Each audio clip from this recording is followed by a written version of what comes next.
वज़ीर आज़म शहबाज शरीफ और तुर्क सदर रजब तैयब एर्दोगान की अहम मुलाकात। इस्तांबुल के वहां मेंशन पहुंचते ही वज़ीर आज़म को सलामी पेश की गई। तुर्क सदारती दफ्तर ने बताया कि मुलाकात में इस्लामाबाद मुफाहमती याददाश्त, खित्ते की सूरत हाल ज़ेर गौर आई। मुश्तरका प्रेस कॉन्फ्रेंस में वज़ीर आज़म शहबाज शरीफ ने कहा, पाकिस्तान पर जब भी मुश्किल वक्त आया तुर्क अवाम हमेशा पाकिस्तान के साथ खड़े रहे। मकबूजा कश्मीर के अवाम के हक़ के खुद इरादियत के लिए तुर्की की गैर मुतज़लज़ल हिमायत पर तहे दिल से शुक्रगुजार हैं। पाकिस्तान ने शुमाली कब्रस के मामले पर तुर्की से मुकम्मल यकजहती का इजहार भी किया। Whenever Pakistan faced adversity, whether during war, devastating earthquakes, or catastrophic floods, the people of Turkey stood firmly by Pakistan. I once again express Pakistan's profound appreciation for Turkey's principled and unwavering support for the people of Jammu and Kashmir and their legitimate right to self-determination. Pakistan will continue to stand firmly with Turkey on the issue of Turkish Republic of Northern Cyprus. दुश्मन ने जंग मुसल्लत की तो पाकिस्तान ने खुद मुख्तारी और वक़ार का दिफा किया। फील्ड मार्शल की क़यादत में अफवाज ने दुश्मन को ऐसा जवाब दिया जो तारीख का हिस्सा है। वज़ीर आज़म शहबाज शरीफ का इस्तांबुल में पाकिस्तान तुर्की B2B कॉन्फ्रेंस से खिताब। कहा, मुश्किल वक्त में तुर्की, सऊदी अरब और दीगर दोस्त मुल्कों ने हिमायत की। अमरीका और ईरान के सदूर ने पाकिस्तान की सालसी में MOU पर दस्तखत किए। ज़रूरी है आमने के मौके पर भरपूर फ़ायदा उठाए।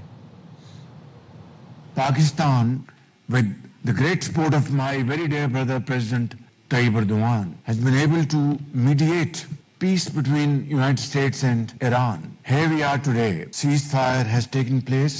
Islamabad Memorandum of Understanding have been signed by President Trump, President Masood Pezeshkian, and myself, representing Pakistan as mediator. When a war was imposed upon Pakistan and we had to defend our territory, our armed forces led by Field Marshal Saeed Asim Munir, within 4 to 5 days defeated our enemy. Pakistan को आलमी अमन के लिए सालसी का किरदार अदा करने पर फ़ख्र है और पाकिस्तान ने अमरीका और ईरान के दरमियान मुआहदे के लिए खुलूस नीयत से सिफारती कोशिशें की हैं। वज़ीर आज़म शहबाज शरीफ का TRT वर्ल्ड को इंटरव्यू। कहा, अमरीका और ईरान के दरमियान मुआहदा एक मुश्किल और पेचीदा मरहला था। फील्ड मार्शल आसिम मुनीर ने इस मामले में कलीदी किरदार अदा किया। फील्ड मार्शल अमरीकी और ईरानी लीडरशिप के साथ राबिते में रहे। एक वक्त में जब ऐसा लग रहा था कि सब खत्म हो जाएगा, लेकिन फील्ड मार्शल ने हिम्मत नहीं हारी।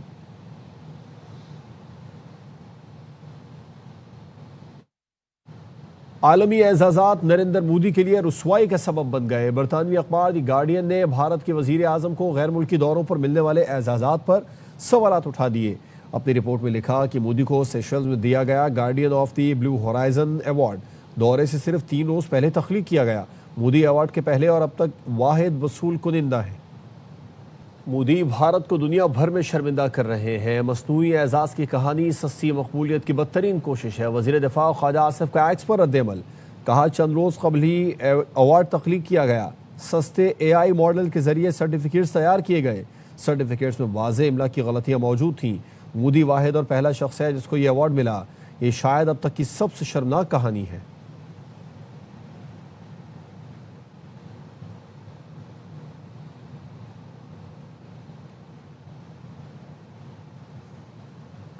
ईरान आबना हुर्मुज़ से गुजरने वाले जहाज़ों से सर्विस फीस वसूल करेगा।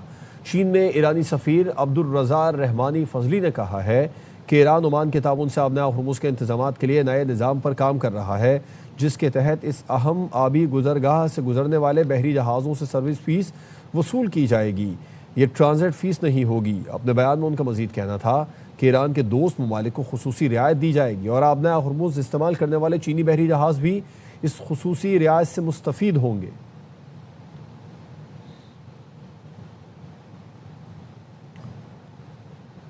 अमरीकी सदर डोनाल्ड ट्रंप ने कहा है कि यूरोप को भी समझ आ रही है, जब आप तीसरी दुनिया के मुजरिमों को अपने मुल्क में आने देते हैं तो आप खुद भी तीसरी दुनिया जैसे मुल्क बन जाते हैं।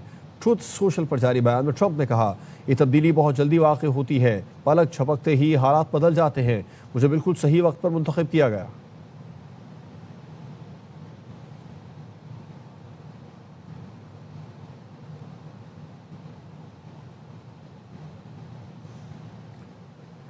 एनडीएमए ने मानसून की बारिशों से होने वाले नुकसानात के ताज़ा एदाद-ओ-शुमार जारी कर दिए हैं। गुज़िश्ता 24 घंटों के दौरान कोई जानी नुकसान नहीं हुआ। गुज़िश्ता 24 घंटों के दौरान बलूचिस्तान के शहर हरनाई में 4 अफराद जख्मी हुए। एनडीएमए का कहना है कि मानसून के दौरान अब तक 17 अफराद जाँ बहक और 45 अफराद जख्मी हो चुके हैं। गुज़िश्ता 24 घंटों के दौरान 4 घरों को नुकसान पहुँचा।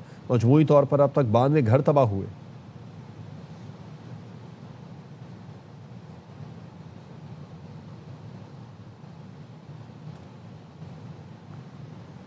कराची में आज भी मौसम खुशगवार है। महकमे मौसमियात के मुताबिक आज भी शहर में तेज़ हवाएं चलेंगी और मुख्तलिफ इलाकों में बूंदाबांदी का इम्कान है। मौसम का मजीद अहवाल बताएंगे आसिफ खान। आज भी सुबह से मौसम खुशगवार है। आसमान पर बादल छाए हुए हैं, मतला अबर आलूद है। महकमा मौसमियात का कहना है कि आज दिन भर इसी तरह मतला अबर आलूद और जुज़वी अबर आलूद रहेगा। इस वक्त जो शहर का मौजूदा दर्जे हरारत है वो 30 डिग्री सेंटीग्रेड है। 18 किलोमीटर फी घंटे की रफ्तार से हवा चल रही है, जबकि हवा में नमी का तनासुब 70% है। दिन में जो दर्जे हरारत रहेगा वो 35 से 37 डिग्री सेंटीग्रेड तक रहने का इम्कान है। दिन में जो हवा चलेगी वो 35 से 40 किलोमीटर फी घंटे की रफ्तार से चलेगी, जबकि दिन में हवा में नमी का तनासुब जो रहेगा वो 50 से 60% तक रहेगा। महकमा मौसमियात का कहना है कि आज भी कराची के अंदर बूंदाबांदी के इम्कान हैं। हल्की बारिश होगी, अलबत्ता तेज़ बारिश का जो है वो शहर में इम्कान नहीं है। उधर कोटद्दू में पुलिस की नौकरी में अप्लाई करने के लिए अपने घरों से निकलने वाली 2 लड़कियां लापता हो गई। अहले खाना के मुताबिक लड़कियों के मोबाइल नंबर भी बंद जा रहे हैं। शुबह है कि लड़कियों को अगवा किया गया है। पुलिस ने अगवा का मुकदमा थाना सिटी कोटद्दू में दर्ज करके लड़कियों की तलाश शुरू कर दी।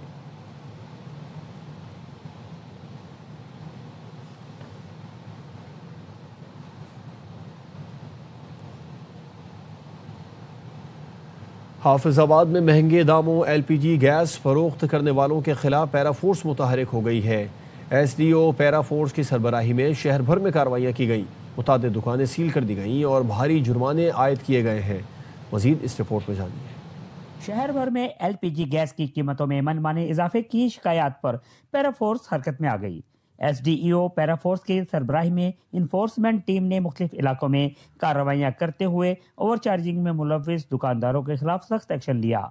मुतअद्दिद दुकानें सील की गई, जबकि भारी जुर्माने भी आयद किए गए। काफ़ी जगहों पे हमें वायलेशन नज़र आई, जिसकी वजह से हमने मुतअद्दिद दुकानें जो वो सील कर दी हैं, कुछ हमने अरेस्ट भी की हैं। इसके साथ साथ हमने जो है वो हज़ारों रुपया जो है ना उनके ऊपर फ़ाइन भी किया। ज़राई इंतज़ामिया और पैराफोर्स की जानिब से वाज़ेह पैगाम दिया गया है कि मसनूई महंगाई और सरकारी नरखों की खिलाफ वर्जी पर बिला इम्तियाज़ कार्रवाइयाँ जारी रहेंगी। पिंडी भटिया के नवाही इलाके सुखेकी में महकमा रेलवे की अरबों रुपए मालियत की कीमती अराजी हुकूमती अदम तौजही के बाइस वीरान पड़ी है। जंगली झाड़ियों से ढकी ये ज़मीन मुबैना तौर पर नशा करने वालों और दीगर गैर समाजी अनासिर की आमाजगाह बनती जा रही है। इसी सड़क पर स्कूल और मुख्तलिफ दफातर भी मौजूद हैं, जिससे शहरियों में तशवीश पाई जाती है। मजीद बताएंगे नुमाइंदा ARY न्यूज़ मुबशिर खालिद कादरी। जी मुबशिर। इस वक्त मैं पिंडी भटिया के नवाई इलाका सुखेकी में मौजूद हूँ, जहाँ पर महकमे रेलवे की अरबों रुपए की जमीन अदम तवज्जो के 22 भूत बंगले का मंजर पेश कर रही है। मेरे साथ शहरी मौजूद हैं, इनसे जानते हैं। ये हमारे पास ये जमीन है, ये बंजर पड़ी हुई है, जहाँ नशेइयों का अड्डा बन चुका है। ये रोड जो है फैसलाबाद की तरफ जा रहा है, सामने स्कूल है।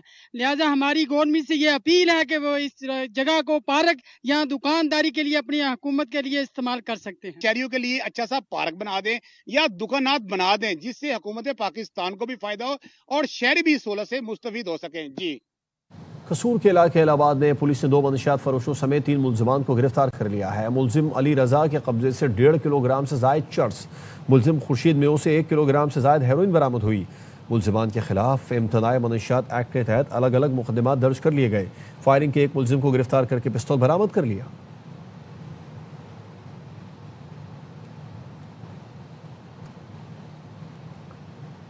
कराची के वलीका अस्पताल में एक सिरिंज का बार बार इस्तेमाल और HIV के फैलाव का मामला वजारत सेहत की इंक्वायरी रिपोर्ट ARY न्यूज़ को मौसूल हो गई।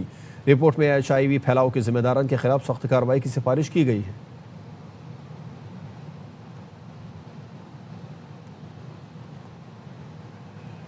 वेनेजुएला में ज़लज़ले से हलाकतों की तादाद 3000 तक पहुँच गई है। खबर एजेंसी के मुताबिक 16,059 अफराद जख्मी और 6,309 अफराद बेघर हो गए। मेडिकल टीमों ने 22,445 अफराद को तिब्बी इमदाद फराहम की। मुतासर अफराद की मदद के लिए 3,281 गैर मुल्की रेस्क्यू वर्कर समेत 30,000 एहलकार जिंदा बच जाने वालों की तलाश के लिए इमदादी और रेस्क्यू कार्रवाइयां जारी रखे हुए हैं।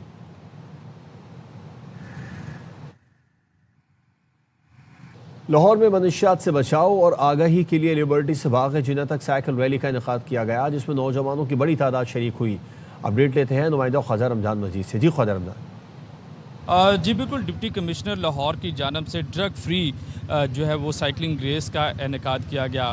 साइकिलिंग रेस लिबर्टी गोल चक्कर से शुरू होकर शाद बाग पर जाकर इख्तिताम पजीर हुई। तो ड्रग्स या इस तरह से चीज़ों से हमें दूर होने के लिए इन चीज़ों की मदद लेनी पड़ेगी। साइकिलिंग, कोई भी फिजिकल एक्टिविटी, रनिंग, कोई भी इस तरह की चीज़ जो है वो आपको काफ़ी हेल्पफुल होती है। इस तरह की जो कैंपेन है बहुत ज़रूरी है, एक नौजवान के जो है दिमाग पे अच्छा असर देती है, ना कि सिर्फ फिज़िकली बट मेंटली बहुत अच्छा आपको फील होता है। हेल्दी जो एक्टिविटीज़ हैं, रैलीज़ हैं, इस किस्म के खेल हैं, उनका हिस्सा बने ताकि आप जो मंशियात जैसी लानत जो हमारे कॉलेजेस यूनिवर्सिटीज़ के अंदर बड़ी तेज़ी से फैल रही है, आप उससे महफूज रह सकें। जी, यूट्यूब ने शॉर्ट्स फॉर्मेट में नए फीचर मुतारिफ करा दिए हैं, जिनके ज़रिए क्रिएटर्स अब वीडियोस के साथ तस्वीर से भी शॉर्ट्स बना सकेंगे। नए टूल्स की मदद से तस्वीर को ज़्यादा दिलकश अंदाज में पेश करना और शॉर्ट्स तैयार करना आसान हो जाएगा। एक ब्रेक के बाद दोबारा मिलते हैं हेडलाइंस के साथ। देखते रहिए ARY न्यूज़।